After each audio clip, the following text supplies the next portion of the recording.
Bonjour, je voudrais également souhaiter bienvenue à mes nouveaux abonnés. Alors aujourd'hui, on se retrouve pour une séance de test de produits Action. Alors, je voudrais quand même vous préciser que je ne ferai pas que des tests de produits Action, mais c'est vrai que c'est quand même un magasin qu'on a parfois près de chez nous, parce que je sais qu'il y en a certains qui doivent parfois faire des kilomètres, mais en tout cas, les prix sont quand même assez raisonnables.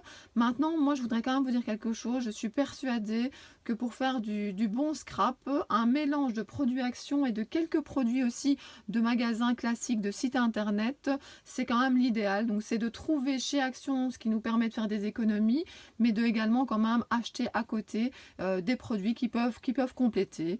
Donc voilà, ça c'était mon petit message. Alors, qu'est-ce que nous allons faire aujourd'hui? Nous allons tester les poudres à embosser de chez Action. Nous allons également tester donc ce marqueur qui est fourni avec les poudres à embosser. Je vais également utiliser un ou deux produits qui ne viennent pas de chez Action pour vous montrer à quoi ça ressemble. Alors, je ne vais pas tout refaire dans le sens où l'objectif aujourd'hui, c'est de voir ce que donnent les poudres Action. Mais j'ai déjà fait plusieurs vidéos sur l'embossage, sur les techniques d'embossage à chaud. Donc, je vais vous mettre ces liens en barre d'infos. Donc, n'hésitez pas à aller voir les vidéos si vous ne les connaissez pas. Alors, je voudrais premièrement vous présenter les différentes couleurs. Donc, je vais vous les montrer à une, vous dire leur nom. Je voudrais après vous montrer le matériel qu'il faut avoir pour pouvoir faire de l'embossage à chaud. Ensuite, je ferai les tests des 10 couleurs, parce que là j'en ai 10, je vais tester les 10 couleurs avec vous pour voir l'effet que ça donne. Et pour terminer, je vous donnerai des idées d'utilisation de l'embossage à chaud et donc de ces poudres Action. Voilà, on se retrouve tout de suite. Je vais vous présenter les différentes couleurs que j'ai achetées. Alors, je ne sais pas si je les ai toutes. En tout cas, j'ai pris toutes celles qu'il y avait dans le rayon. Et j'ai fait 2 paquets. Pourquoi 2 paquets? Parce qu'il y a déjà 2 sortes différentes. Regardez, ici, soit il est écrit ceci, et alors vous avez de l'ultra fin. Ça veut dire lisse en anglais, je pense. Mais en tout cas, pour nous, c'est de l'ultra fin. Soit il est marqué glitter, et alors c'est du pailleté. Donc ça, ce qui est très important, c'est de savoir en fait ce que vous cherchez.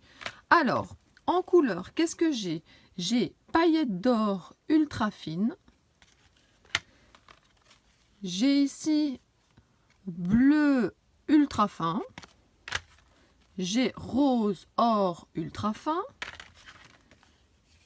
J'ai argent ultra fin. Et le dernier de cette collection-là, en tout cas pour moi, le noir ultra fin. Je vous avoue que celui-ci, je suis vraiment très curieuse. Les autres aussi, mais le noir, j'en ai beaucoup d'utilité. Alors ici, par contre, ce sont les pailletés. Alors, on retrouve le paillette or. On retrouve le paillette bleu. On a le paillette rose. Le paillette rouge. Et nous avons également le paillette d'argent. Voilà, donc tous ceux que je possède, je vais les ouvrir, les préparer. On va parler du matériel qu'on a besoin pour faire de l'embossage à chaud, parce que l'utilisation donc de ces poudres de chez Action, on appelle ça embossage à chaud. Comme ça, vous le savez si vous recherchez ça sur Internet. J'ai déjà fait 2 autres vidéos sur le sujet, donc n'hésitez pas à aller les voir. Je mettrai le lien en barre d'infos. Il y a sûrement des informations que je vais reprendre aujourd'hui dans cette vidéo, mais il y a peut-être d'autres choses intéressantes, donc voilà, allez faire un petit tour. Donc voilà, qu'est-ce qu'on a besoin? Tout d'abord, des poudres.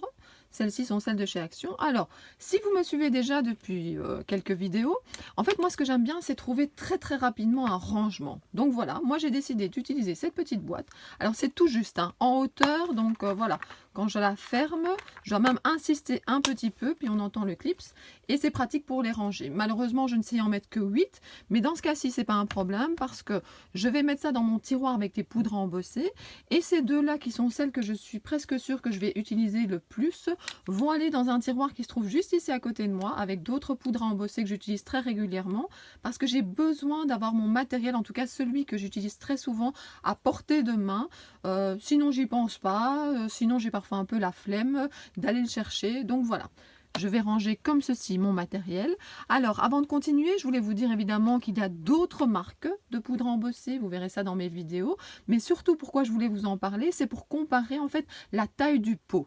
Donc en fait ici, il y a 10 millilitres, 10 ml, et ici il y en a 22, et sur celui-ci il y en a 25. Donc voilà, comme ça vous savez comparer le prix et vous savez comparer par rapport à d'autres marques, à d'autres pots. Donc la première chose, bien entendu, il faut des poudres. Deuxièmement, pour pouvoir coller ces poudres sur le papier, il faut soit un stylo, alors celui-là c'est celui que je possédais déjà, et celui-ci vient d'un des paquets, donc des poudres Action. Alors maintenant vous voyez, j'en ai une petite réserve, hein, parce qu'évidemment il y en avait un à chaque fois. Donc j'espère qu'il fonctionne bien, parce que j'aurai de quoi faire. Alors petite parenthèse, de nouveau, moi pour ranger des choses, j'essaie de trouver des trucs. Ceci, je l'ai acheté chez Action. Et en fait, c'était un cendrier, donc parfois on n'y pense pas, mais c'était un cendrier. J'ai simplement retiré le dessus, il y avait plein de décors différents, très très sympas. Donc voilà, n'hésitez pas si vous cherchez des pots pour ranger des crayons. Donc voilà, on a soit ce marqueur-là vers sa marque, mais ce n'est pas vraiment celui-là que je vais utiliser aujourd'hui, c'est son équivalent, et je vais utiliser celui de chez Action. Il l'appelle le Water Marker, donc voilà. Le marqueur à eau pour embosser. Je ne comprends pas vraiment pourquoi à eau, parce que moi je crois que c'est plus de la colle que de l'eau, mais voilà, c'est le nom du marqueur ici. Et alors quand on veut faire plus des cachets, moi je pense qu'il faudrait quand même investir dans de la Versamark, donc c'est comme de la colle pour mettre la poudre. Vous verrez les résultats et vous verrez si vous avez envie d'investir, peut-être que vous l'avez même déjà dans votre scrap room. Qu'est-ce qu'on a encore besoin? Alors évidemment un heat gun. Donc c'est en fait un pistolet pour chauffer. Sur la boîte, il est même marqué que... Je prends ceci ici. Donc vous voyez, il y a le petit dessin et on voit justement... Et on vous met évidemment que le pistolet n'est pas fourni avec. Donc il faut vous en acheter un. Ça ne marche pas avec un sèche-cheveux. N'essayez pas. Ça va juste faire voler de la poudre partout dans votre maison. Donc il faut vraiment acheter celui-ci. Alors... celui-ci ou un autre, hein. Moi celui-là je crois que je l'ai depuis 20 ans, au moins 20 ans, vous voyez il a bien servi, hein. Je fais un peu de tout. Et, mais voilà, il y en a un pour l'instant chez Action, donc si vous voulez commencer, peut-être acheter celui-là. Il y en a un pas trop cher aussi de la marque Artemio. Donc voilà, mais un heat gun c'est important, ça sert aussi à sécher un peu les créations, donc voilà, ce n'est pas que pour l'embossage. Moi, il est toujours branché à côté de moi parce que je l'utilise très régulièrement. Il y a juste que j'ai mis une prise avec un interrupteur pour quand même qu'il ne s'allume pas quand je ne veux pas, une fausse manipulation. Mais je pense qu'il doit toujours être accroché parce que c'est ça le secret. Enfin, un des secrets, c'est que si tout est à proximité, si tout est dans ce cas-ci branché, qu'il n'y a plus qu'à pousser sur un bouton, on va plus facilement l'utiliser. On ne se dira pas non, ça va prendre trop de temps. Il faut que ça soit facile. Alors, on a parlé des poudres, on a parlé de la Versamark ou du stylo de chez Action, on a parlé du heat gun. Ce que j'ai également besoin, c'est ce petit coussinet anti-adhésif, je ne sais plus, coussinet anti-statique, voilà, anti-statique. En fait, il y a de la poudre à l'intérieur. Ça se fait soit avec de la maïzena, soit avec du talc pour bébé, par exemple. C'est mon amie Monique qui me l'a fabriqué. J'ai déjà montré ça dans ma vidéo justement sur l'embossage à chaud.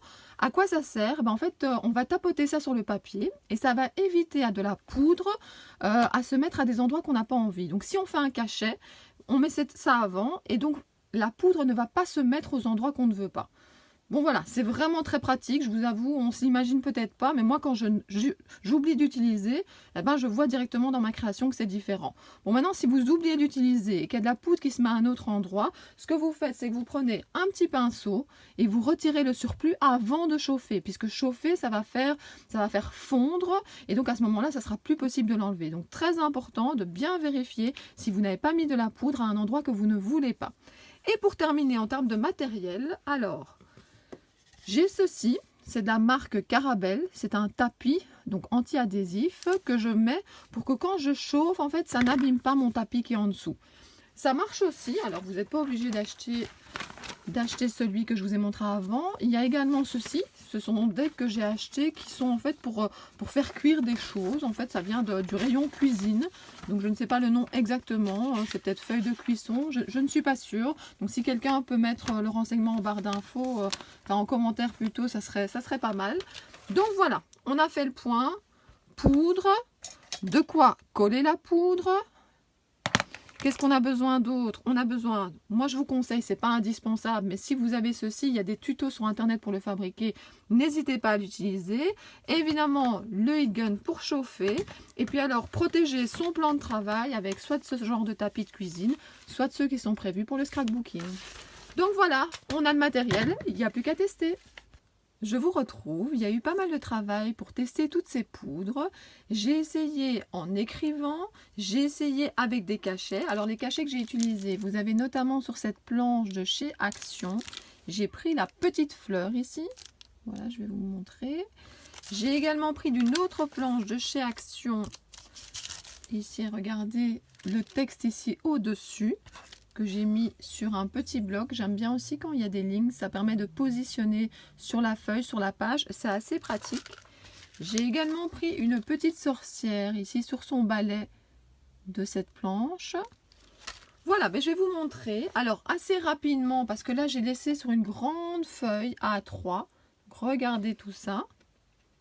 Il y en a encore ici en bas. Je vais découper les petites fiches et je reviens. J'ai découpé les fiches. J'ai fait un trou dans le coin avec cette pince-ci. Et alors après, j'ai mis un anneau. Je trouve ça vraiment très pratique pour mettre soit des créations, des essais, ou bien ce que je fais parfois aussi, c'est des nuanciers de mon aquarelle ou de mes autres marqueurs. Et ensuite, j'ai des petits crochets comme ça que j'attache. Donc ce petit crochet, il vient de chez Ikea. Et je l'attache à un de mes petits pots. Ici, vous ne voyez pas, mais j'ai une barre au-dessus de mon bureau avec plein de petits pots. Je peux l'attacher là. Ou bien j'ai une scrap mobile, comme j'appelle ça. Vous savez, la desserte de chez Ikea. Je peux également l'attacher à cet endroit-là. Donc, moi, ça me convient bien, ce système de mettre les essais ou les dégradés, les nuanciers avec ce petit anneau. Alors, voilà, je vais vous montrer le résultat. Qu'est-ce que j'ai fait? Alors, j'ai mis le titre de la couleur au-dessus. J'ai écrit coucou avec le fin, puis coucou avec le gros. J'ai fait un cachet fleur, j'ai fait un cachet texte. Et puis, je trouve que c'est aussi bien d'embosser pour pouvoir après coloriser des personnages. Donc, je voulais également vous montrer ceci. Alors, je voulais quand même vous dire quelque chose avant que j'oublie. Je ne suis pas tout à fait convaincue. Regardez. J'espère que on arrivera à faire le... Voilà. J'espère que vous allez bien voir. Je trouve que les marqueurs se sont vite usés. Alors, celui-ci surtout. Regardez la pointe. L'autre, ça va un peu mieux. Mais c'est parce que je l'ai utilisé que pour un ou deux. Mais c'est surtout celui-là que je voulais vous montrer. Je suis un peu déçue, je trouve que ça s'use très vite, en tout cas cette pointe-là. Je ne pense pas avoir trop poussé dessus. Par contre, les autres bouts sans problème. Hein. Ça, franchement, ça n'a pas bougé, ça fonctionnait très très bien. Mais donc, si vous voyez parfois que l'écriture est différente, je vous avoue que le marqueur était différent aussi par rapport au premier essai et à d'autres essais que j'ai fait plus loin. Voilà, donc là, vous voyez l'or ultra fin. Ici, j'ai fait le pailleté or. Alors, on voit un tout petit peu les paillettes. Vous voyez, ça brille un petit peu plus. Alors, j'ai fait l'argent ultra fin. Regardez. J'essaie de bien vous montrer. Ensuite, j'ai fait le pailleté or. Là, un tout petit peu plus brillant. Je croyais qu'on allait plus voir la différence entre avec les paillettes et sans les paillettes. Je ne suis pas sûre que si j'avais su, j'achèterais les deux. Enfin, moi, je voulais tester, donc j'ai de toute façon pris les deux. Alors voilà, ça c'est le rose or ultra fin. Alors moi, je trouve que c'est plus de l'or pastel. Je vois, enfin, du rose pastel. Je ne vois pas où est le côté or. Mais c'est une chouette couleur. En fait, c'est une couleur que je n'avais pas. Donc ça me convient très très bien. Alors, le paillette rose, il est plus fluo. Mais le côté paillette, pour moi, il n'est pas hyper présent. Enfin, si, ça brille. Attendez, je vais quand même regarder. Oui, c'est vrai que c'est plus mat ici et plus brillant ici. Mais j'ai déjà eu des poudres à embosser beaucoup plus brillantes. Oui, il y a quand même une petite différence. Alors, regardez, ça c'est le bleu fin.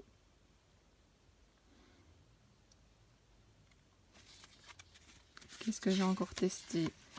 Le bleu avec les paillettes. Oui, là par contre, vous voyez, je trouve qu'on voit beaucoup plus que ça brille.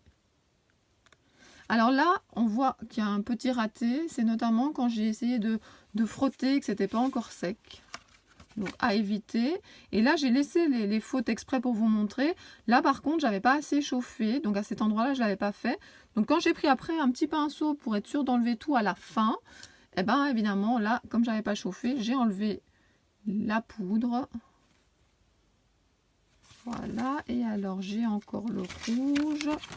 Voilà le rouge paillette. Voilà. Alors, je vais faire une dernière chose avec vous. Je vais détacher mes fiches. Et je vais juste, pour certains, juste vous les remontrer l'un à côté de l'autre. Ça peut peut-être être utile. Alors, regardez, on va faire comme ceci. Donc, voilà les deux or. Oui.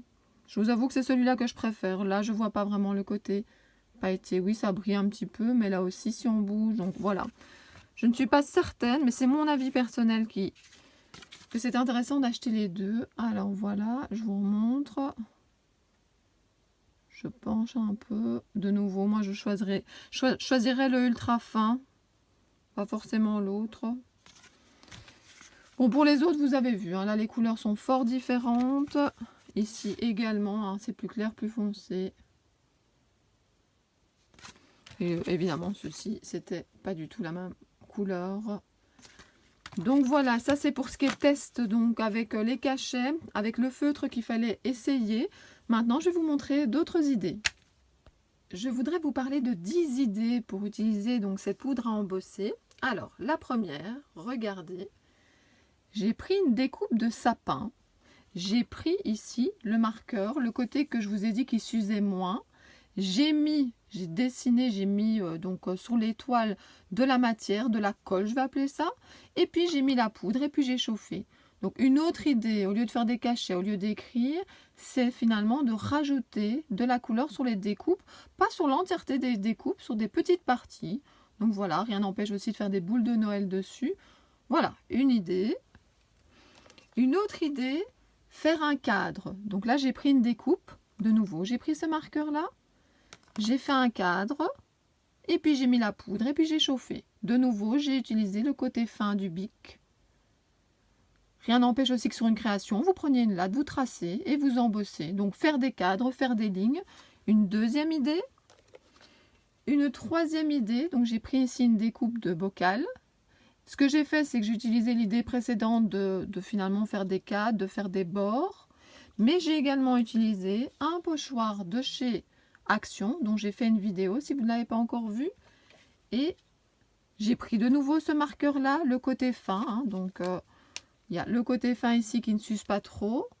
Et puis le côté gros, on en a déjà parlé, donc j'utilise le côté fin. J'ai mis le pochoir dessus. J'ai pris le marqueur, donc comme ceci. J'ai pris le marqueur, j'ai fait la trace dans le pochoir, donc j'ai bien poussé, j'ai bien mis de la matière partout. Puis j'ai mis la poudre et puis j'ai séché. Alors je ne vous ai pas beaucoup montré comment je faisais avec le heat gun, etc. Parce que j'ai déjà une vidéo sur l'embossage à chaud. Donc si vous ne l'avez pas vue, allez la voir. Et puis je me suis dit que voilà, par exemple avec ce genre de création, rien n'empêche de mettre une petite découpe ici. On peut encore ajouter quelques points pour faire comme s'il neigeait. Voilà, donc ça c'est une troisième idée. Une quatrième idée, c'est d'utiliser la table lumineuse. Alors, je ne l'ai pas, je ne sais pas vous montrer, mais il y a eu une table lumineuse chez Action. Et donc, ce que je pense qui serait bien, c'est de mettre un dessin, de mettre un papier évidemment au-dessus, de faire fonctionner sa table lumineuse. Et au lieu d'utiliser un marqueur ou un crayon, vous allez utiliser donc ce marqueur-ci, donc qui mettra de la colle. Et puis vous embossez. Donc moi mon idée c'était la table lumineuse. J'aurais bien testé mais je suis sûre que ça va marcher. Mais je ne l'ai pas donc c'est juste une idée comme ça. Cinquième idée. Alors je vous ai montré dans une autre vidéo le fait qu'on puisse chauffer par en dessous sans mettre de la colle. Donc on n'utilise pas ceci. On met de la poudre et puis on chauffe par en dessous. Donc je vous ai montré ça dans la vidéo. Tous les liens seront en barre d'infos. Hein. Donc si vous n'avez pas encore vu ces vidéos-là, n'hésitez pas à aller les voir. Vous aurez vraiment tout le tuto complet. Et voilà, ça fait des petites étiquettes comme ça. Ça fait un effet comme ça, un peu marbré, un peu comme j'avais expliqué ou nommé poussière de fée. Donc voilà une idée. Alors, une autre idée, c'est quoi? C'est de faire la même chose, mais en mélangeant des couleurs. Alors, vous avez soit comme ceci, donc regardez, soit, je l'ai montré dans l'autre vidéo, c'est juste que c'était pas des poudres Action, vous pouvez tout à fait, donc là j'ai mis une première couleur, une deuxième couleur puis j'ai chauffé, mais vous pouvez tout à fait prendre un petit récipient, mettre deux couleurs de poudre et mélanger et voir ce que ça donne. Voilà, encore une idée. Qu'est-ce que j'ai aussi? J'ai ici, donc c'est ce que je vous avais montré tout à l'heure, Donc faire des contours en fait. Faire des contours pour coloriser. Maintenant là, donc ça c'est du papier aquarelle parce que moi j'adore l'aquarelle. Mais ce que je voudrais quand même vous dire, c'est que j'ai quand même un peu d'expérience, on va dire. C'est-à-dire que j'ai beaucoup de poudre. Hein. J'en ai vraiment plein ici à côté de moi. Hein. J'ai Artemio, j'ai Wow, j'ai Nuvo, j'ai plein de marques différentes. Et je trouve quand même, quand je passe mon doigt, qu'il y a moins de relief que ce que j'ai l'habitude. Donc d'habitude, quand je passe mon doigt, je sens vraiment le 3D. Ici, je le sens moins. Donc voilà. Je vous avais promis qu'avec les produits Action et avec tous les produits, je vous dis ce qui me plaît, mais je vous dis aussi ce que je trouve, voilà, qui est un peu moins bien. Alors, j'ai également des fleurs ici. Alors, je ne les ai pas fait avec les produits Action. Je les avais fait dans une autre vidéo, toutes ces fleurs, mais en tout cas, j'avais fait ça avec de l'embossage. Donc, le principe, mais vous verrez la vidéo, c'est de faire de l'embossage, de chauffer, et après, de prendre de la distress, de mettre de l'eau et de tremper la fleur dedans. Et donc, regardez, à part qu'il faudrait peut-être, si ça vous plaît, le blanc, acheter du blanc, parce qu'il n'y en a pas chez Action. Mais regardez, du blanc et du transparent, ça pourrait être sympa d'avoir en plus. Mais par exemple, ici, ça c'est gold. Donc là, j'ai utilisé un cachet. Donc voilà, ça c'est dans une autre vidéo, mais vous pourrez tout à fait le faire également avec les poudres de chez Action. Et donc, il y en a plein d'autres, hein, des fleurs. Il y avait 2 vidéos sur les fleurs, donc ça, c'est de nouveau une idée. Et puis, pour terminer, alors oui, je voulais aussi vous dire que vous avez tout à fait la possibilité de faire des fonds, donc d'utiliser donc de la poudre, soit en effet poudre de fée, on va dire, soit avec un cachet, puis mettre de la distress, vous faites un beau fond, une belle feuille. Moi, je fais souvent ça, des fonds. Et puis, quand je fais des découpes, eh ben, oui, je prends les papiers de chez Action, je prends d'autres papiers, mais je prends également les fonds que j'ai fait moi-même. Donc, n'hésitez pas à faire des fonds avec de l'embossage, et puis de les passer dans la machine et de faire des belles découpes. Ce sapin-là, par exemple, aurait été magnifique si vous aviez fait un fond avec de l'embossage et puis simplement passer le dies et avoir après ce beau sapin avec de l'embossage un petit peu partout. Une dernière chose, alors un jour je ferai peut-être une vidéo sur le vellum, ou vellum, je ne sais pas comment vous le dites, mais ici ce que j'ai fait, c'est que j'ai pris de ce bloc-ci, regardez, ça c'est un des blocs de chez Action, j'ai pris un petit bout ici, un petit bout de texte, ici le love, puis qu'est-ce que j'ai fait? J'ai pris un pochoir de chez Action, j'ai pris le feutre du côté fin, et regardez ce que ça donne, c'est pas si mal du tout. Donc sur le vellum, aucun problème non plus pour utiliser l'embossage. Donc voilà, ça c'est la 10e méthode. Donc je refais le point avec vous. Donc, coloriser une partie des découpes, hein, comme on a vu avec le sapin, faire des cadres, utiliser un pochoir, utiliser la table lumineuse, utiliser comme poussière de fée, donc la poudre en chauffant par en dessous. On peut également faire, la 6e possibilité, c'est des mélanges de couleurs, que ce soit dans un pot ou sur la création. 7e, c'est faire aussi donc, des contours, donc par exemple pour coloriser. L'idée suivante, ben, c'est de faire des fleurs. Là, j'ai fait les vidéos, donc c'est de mettre de l'embossage et puis de coloriser les fleurs. Et comme ça, l'embossage ressort bien. Le suivant, le 9e, c'est faire toute une page de fond avec notamment de l'embossage et puis de faire ses découpes. Et la dernière que je vous ai montrée, c'est utiliser le vellum que vous avez peut-être acheté chez Action et qui traîne dans un tiroir et que vous ne savez pas encore quoi en faire. Donc voilà, plein d'idées. J'espère que ça vous a aidé. Alors moi, je voudrais d'abord encore vous redire un grand merci pour votre soutien. C'est vraiment génial, vos commentaires, vos pouces en l'air, les nouveaux abonnements. Vraiment, merci beaucoup, c'est très très sympa. Donc, il y a plein de tests prévus, il faut juste que je trouve le temps de les faire. Je voudrais vous rappeler qu'il y a aussi un concours sur ma chaîne. Alors, au départ, c'était pour les 500 que j'avais loupé parce que ça a été un peu vite grâce à la vidéo sur les cuirs. Donc, j'étais à 700. Et puis maintenant, depuis hier soir, depuis jeudi soir, pardon, je suis passée au-dessus des 1000 abonnés. Normalement, j'ai remis l'affichage des abonnés que j'avais enlevé précédemment parce que je trouvais que comme ma chaîne n'avait pas beaucoup d'abonnés au début, je voulais pas qu'on le voit. Maintenant, j'ai remis. Donc, normalement, maintenant, vous le voyez. Je ne sais pas s'il faut un temps pour que ça arrive jusque chez vous. Donc, voilà, il y a un concours, on va dire, maintenant pour les 500, pour les 1000 abonnés, pour les deux en même temps. Vous aurez toutes les informations complémentaires lundi dans le blabla entre vous et moi. Il y a déjà dans le dernier blabla des informations. J'ai déjà reçu plusieurs mails. Je vous en remercie. Ça me fait plaisir. J'ai hâte de voir votre univers, de découvrir votre scrap. Ça me fera vraiment plaisir d'avoir un autre contact avec certaines de mes abonnées. Donc, voilà. Un grand merci d'avance pour votre participation. Je vous dis à très bientôt pour d'autres tests, d'autres créations et à bientôt. Au revoir.